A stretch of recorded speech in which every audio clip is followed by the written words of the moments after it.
Allow me to introduce Reverend John Stanley Grauel. Disgusted by Nazi treatment of the Jews, Grauel became executive director of the Philadelphia office of the American Christian Palestine Committee in 1943. Straight after the war, he joined another organization. He became a secret member of the Haganah, the army in waiting for the Jewish state, and he helped raise funds to buy arms and ships needed for creating a new state. In February 1937, Grauel was told to report to Baltimore Harbor and to board a steamship called the President Warfield. Does the name Warfield ring a bell? Wallace Warfield Simpson? That's right, that woman. The future Duchess of Windsor was related to the Warfield who had built the steamship. Of course, you know this ship by a different name. Da da da da, God gave this land to me.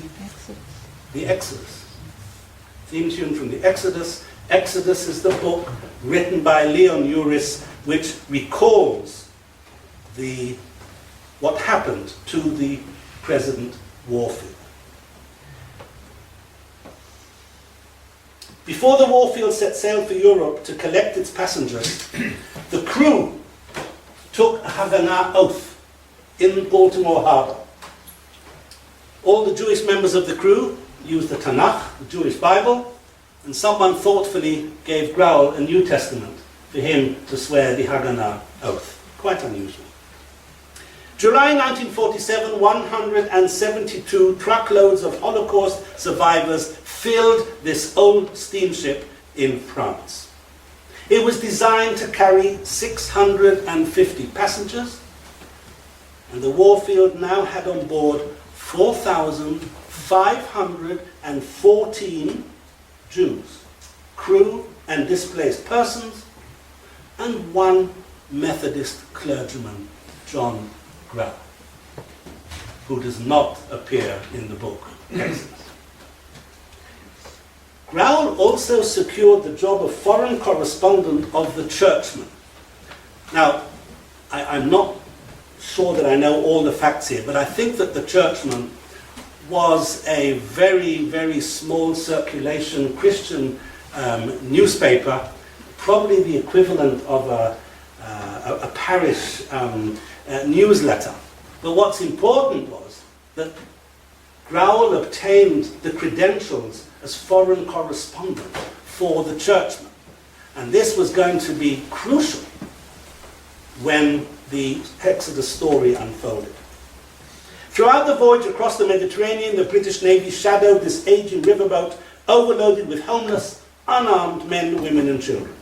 Conditions on board were terrible. Diarrhea and health concerns soon overwhelmed the sanitary facilities. More than 400 pregnant women were on board, and at dawn of the second morning, the loudspeaker announced our first child has been born. Mother and child are in excellent health. July the 17th, 1947, as the Warfield sailed off the Sinai coast, she was officially given her new name, the Exodus. There was nothing random about the timing of this huge illegal immigration attempt. The Zionist leadership deliberately timed the Exodus escapade to coincide with the visit of UNSCOP, the United Nations Committee in Palestine, on its fact-finding mission. Grauel penned an appeal that was broadcast from the ship directed to UNSCOP members in Jerusalem. Gentlemen, at this time we request you in Assembly in Eretz Israel that you appear to gather testimony from the 4,500 Jews who are coming to Palestine in a few hours aboard the Exodus 1947. We remind you, no committee was called to witness the death of the 6 million Jews in Europe. This is your opportunity to fulfill the requirements of your declared justice in these matters. Witness, if you will, the heartache, the sorrow, and the suffering, and the utter brutality inflicted on our people by the British. They have acted as the Nazis have acted. They clubbed and shot down in cold blood our women and children. These British are imprisoning our people in the same types of camps on Cyprus as they suffered in Hitler's Europe. Very strong stuff. You've declared yourselves to guarantee equal opportunity to all who seek freedom. Bear witness in truth to that declaration and hear our case now. We urge you to come and see our ship and to sit in judgment upon the British, who we believe are doing the very thing that the United Nations has pledged itself to destroy. To their eternal shame, the British rammed the Exodus even though it was in open waters. Everyone was thrown to the deck, tear gas grenades were flying and exploding, British Marines boarded the ship and clubbed everybody in sight. Water poured into the stricken ship, and out of concern for the lives of the passengers, the captain of the Exodus ordered a ceasefire. By that time, 200 people were wounded and 3 people lay dead. You will recall that earlier I mentioned Professor Jeffrey from Northern Ireland. He was in the news recently with a new book, which is called MI6, The History of the Secret Intelligence Services 1909 to 1949. And Jeffrey reveals that as part of Operation Embarrass, what a name, British spies staged covert operations to sabotage Holocaust survivors' attempts to reach Palestine between 1946 and early 1948. Tactics included the bombing of 5 ships used by potential immigrants and the creation of a fake Palestinian defense group. The British gave the go-ahead to the campaign, provided no link could be traced back to the government. And this has only just come out in the last couple of months. We suspected it, we never knew it. As the disabled Exodus limped into Haifa port, young refugees still capable of standing lined up on the deck and sang Hatikva, the national anthem of the Jews. And among the crowds in Haifa, watching all of this, were members of the UNSCOP committee, exactly as the Haggadah and the Jewish leadership in Palestine had planned. This was Grauel's moment to act. He deliberately provoked the British soldiers, was arrested, taken off the ship, interrogated, and sent under house arrest to Haifa's Savoy Hotel, where the desk clerk whispered to him, "There's a whole bunch of journalists in the bar." He dived into the bar, escaping from his British escort, and he said, "I'm John Grauel and I'm from the Exodus." And the British, who had made very serious attempts to clamp down on any media reporting on the Exodus, here all of a sudden the international press had this amazing opportunity. And Grauel's words were the first to reach America in terms of what really happened on the Exodus. See, the Haggadah knew anything written by any Jew on the Exodus would be dismissed, biased.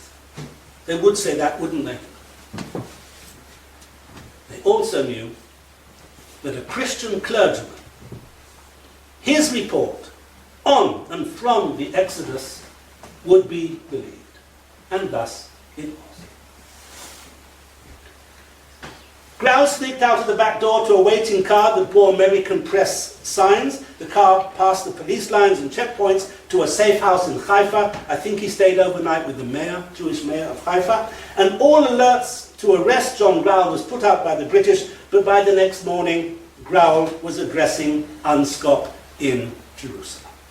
Among those present were somebody with a very famous name, Dr. Ralph Bunche, of the UN Secretariat, and committee members from Canada, Uruguay, and the Netherlands. Canada, we'll soon see why Canada was so significant. They quizzed Grauel about whether the Exodus was actually in territorial waters when the British attacked, and luckily Growl had the presence of mind to bring the ship's log with him, and he proved conclusively, of course, that they were in international waters. He gave them a full account of the battle, emphasizing the fact that there was not a single weapon aboard the Exodus. And this is what Growl said to them: I have watched these people. I know what they are, and I tell you, the Jews in the European displaced persons camps insist on coming to Palestine. They will come to Palestine, and nothing short of open warfare and complete destruction will halt them. After addressing Anscott, Growl went to Golda Meir's Jerusalem apartment, where there was a secret meeting of the entire Jewish leadership. And he addressed them on the Exodus saga. When he finished, Golda was in tears. We will return to the impact that Growl had on the Anscott Committee in a few minutes. Right now, it's time to introduce our fourth clergyman of the evening.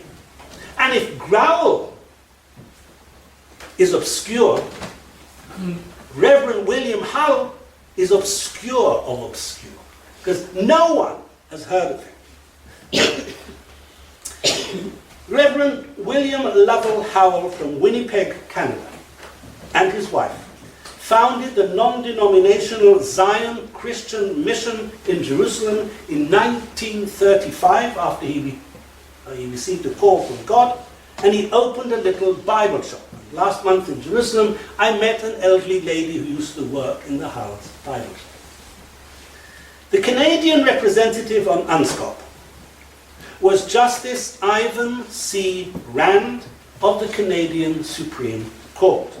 I see a Winnipeg resident in the back there nodding. He's heard of Justice Rand. Now, Rand knew very little about the Palestinian, about Palestine, about the Jews, about the Jewish people, or about the Holocaust. Why was Canada on Anscott? Because Britain had pushed. Britain, of course, couldn't be on that committee, but Britain pushed for Canada, Commonwealth member Canada, to be on the committee. Why? Because they hoped and expected that Canada would recognize that the Balfour Declaration was the source of all the problems in Palestine. Britain hoped that Anscott would recommend a formalization of the restrictions on Jewish immigration. This is really interesting. Not just Britain giving back the mandate, but wanting to make certain that even if they didn't have the mandate, Jews would not arrive in Palestine. Astonishing.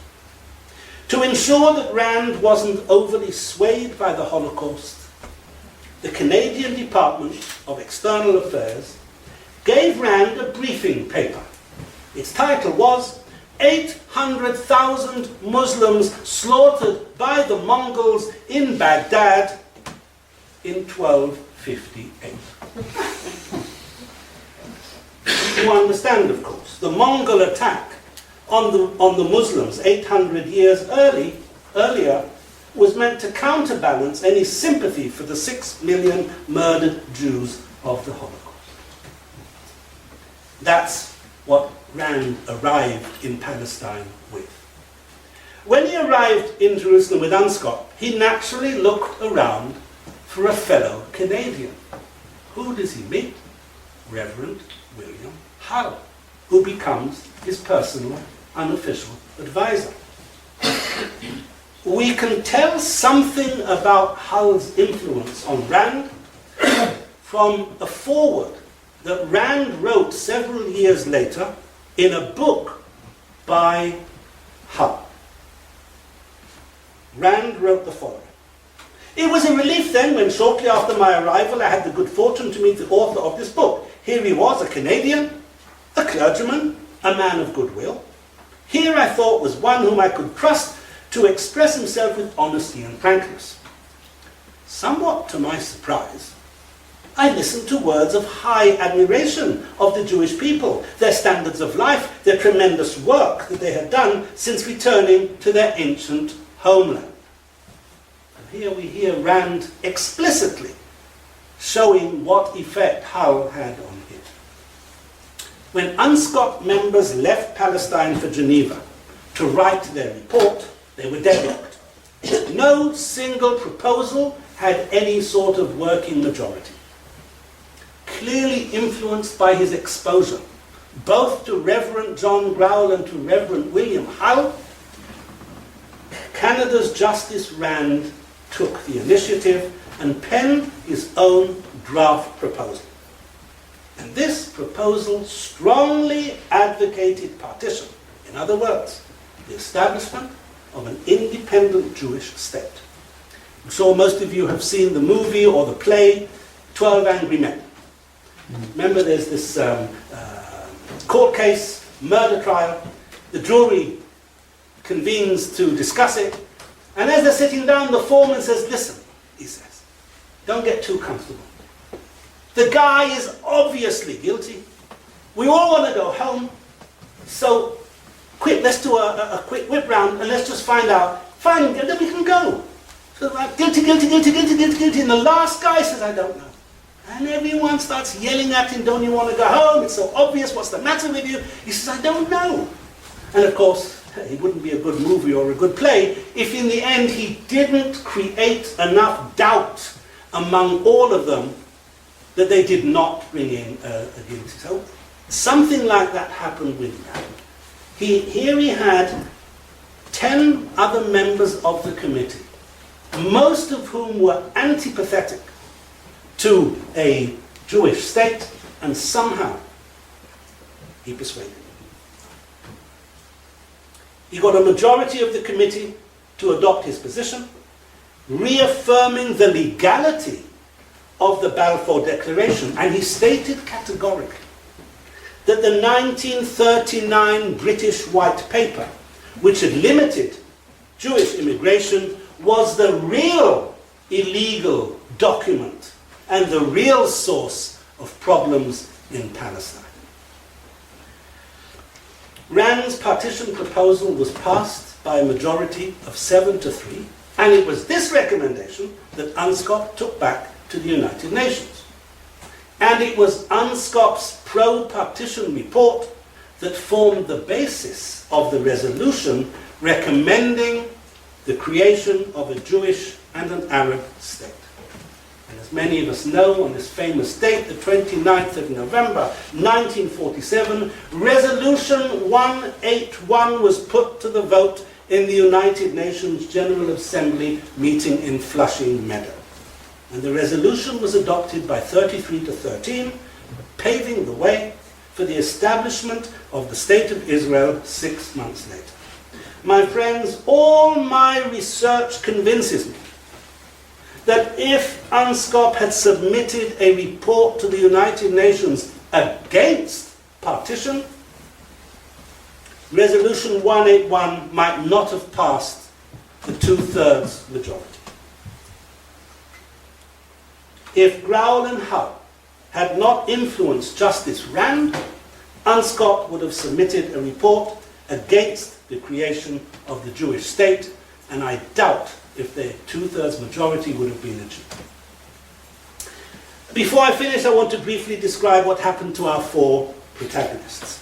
Reverend Blackstone was honored by America's Zionist movement more than any other American Christian friend. When he died in 1935, America's first Jewish Supreme Court Justice, Louis D. Brandeis, described him as the father of Zionism. That's a very interesting description, since Herzl is widely regarded as the father of Zionism. In America, they said Blackstone was the father of Zionism.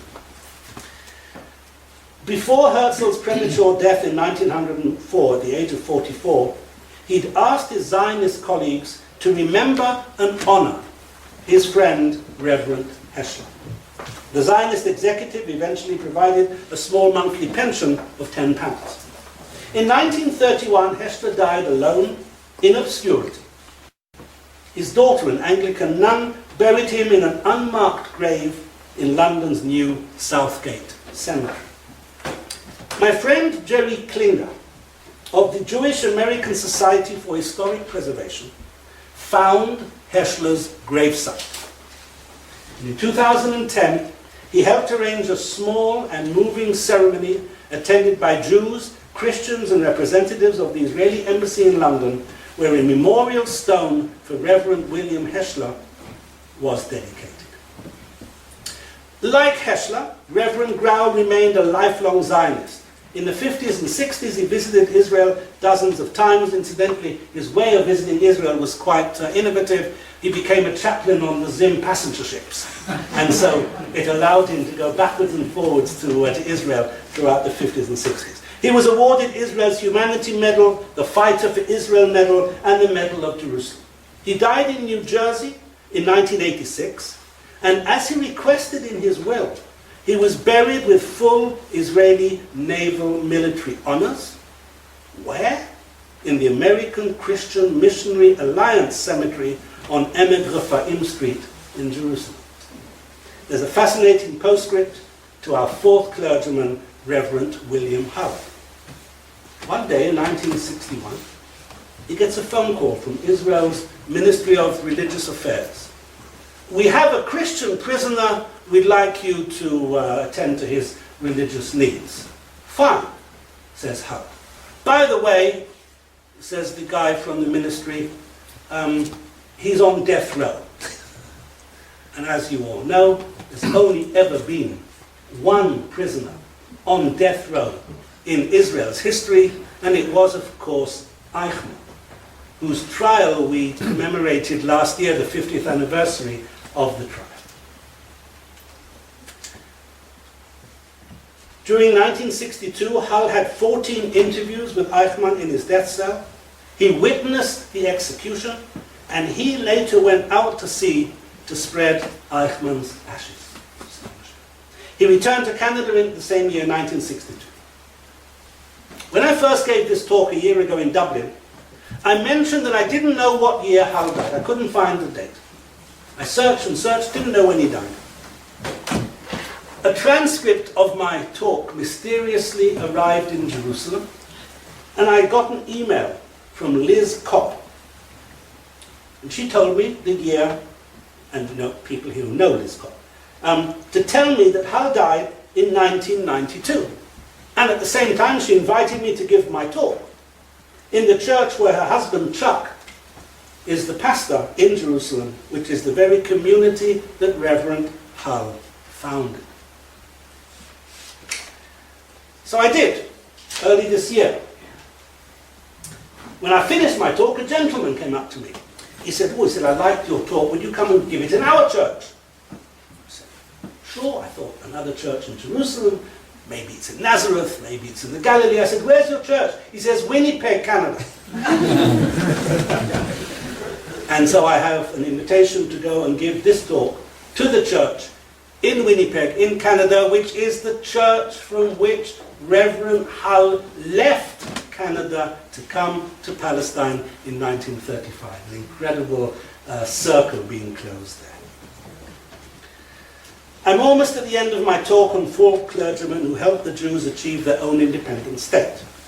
The reason I call them God's little errand boys, I couldn't resist it. Blackstone called himself God's little errand boy. So I added the S and I said, well, I think we can call them all God's little errand boys. I opened my talk today with the Irish Christian Zionist Lieutenant Colonel John Henry Patterson. 2 months ago, I gave my second talk in Jerusalem to the Baptist Center on Patterson. As I was talking, I could not help noticing a beautiful Israeli soldier, girl soldier, in the audience, listening intently to every word. And as I'm talking, two things occur to me. One, what's such a young person doing coming to listen to an old fogey give a history talk? Two, how come her grasp of English, and you could tell that she was drinking in every word. So of course, when it was all over, I asked her. It turns out that she is a Christian. Her parents are Australian Christian Zionists, and she was born in Jerusalem, and she threatened to sue the Israeli government unless they allowed her to join the IDF. She is now an officer in the Air Force. And she wants me to come and give the same talk in Hebrew to other officers in the IDF. Hopefully one day I'll be able to do that. My last anecdote about Patterson. March the 13th, 1946. Patterson, who has been living in the States for the last few years and who worked tirelessly through the war on behalf of establishing a Jewish army to go and fight the Nazis, was invited to be godfather to a baby boy born in New York to a Jewish couple from Palestine. The parents honored Patterson by naming their firstborn after him.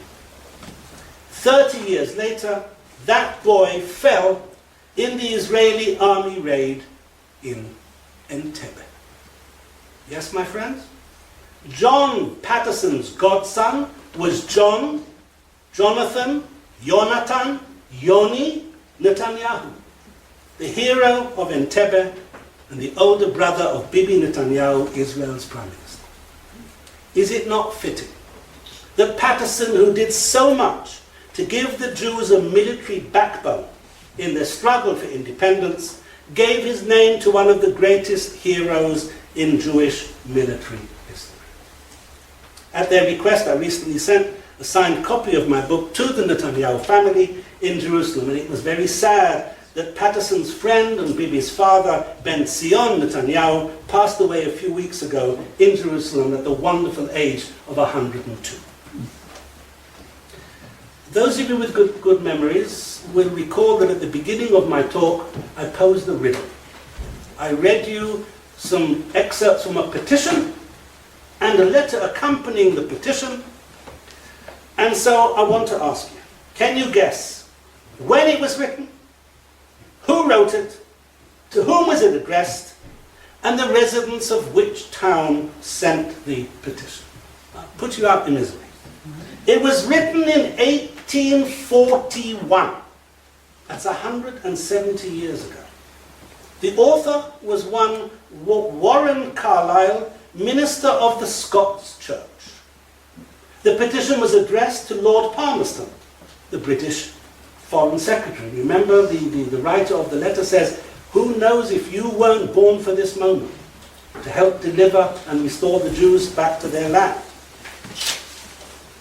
It was sent on behalf of 320 residents of Carlo, just down the road.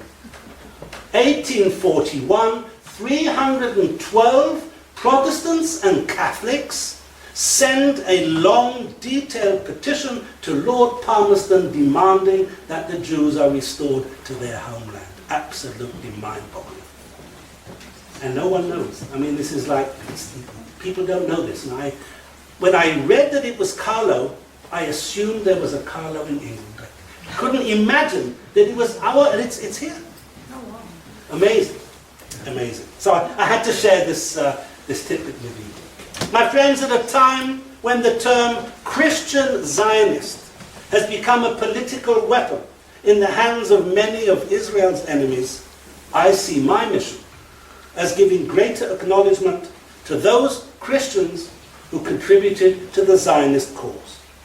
Some of you may have heard my talk on Christian army officers who helped the Zionist cause, and that's the book called 2 Lions, 6 Officers and 750 Mules.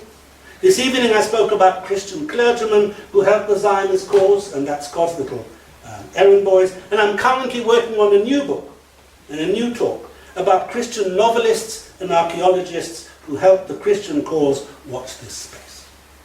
I salute those Christians who helped the Jews come home.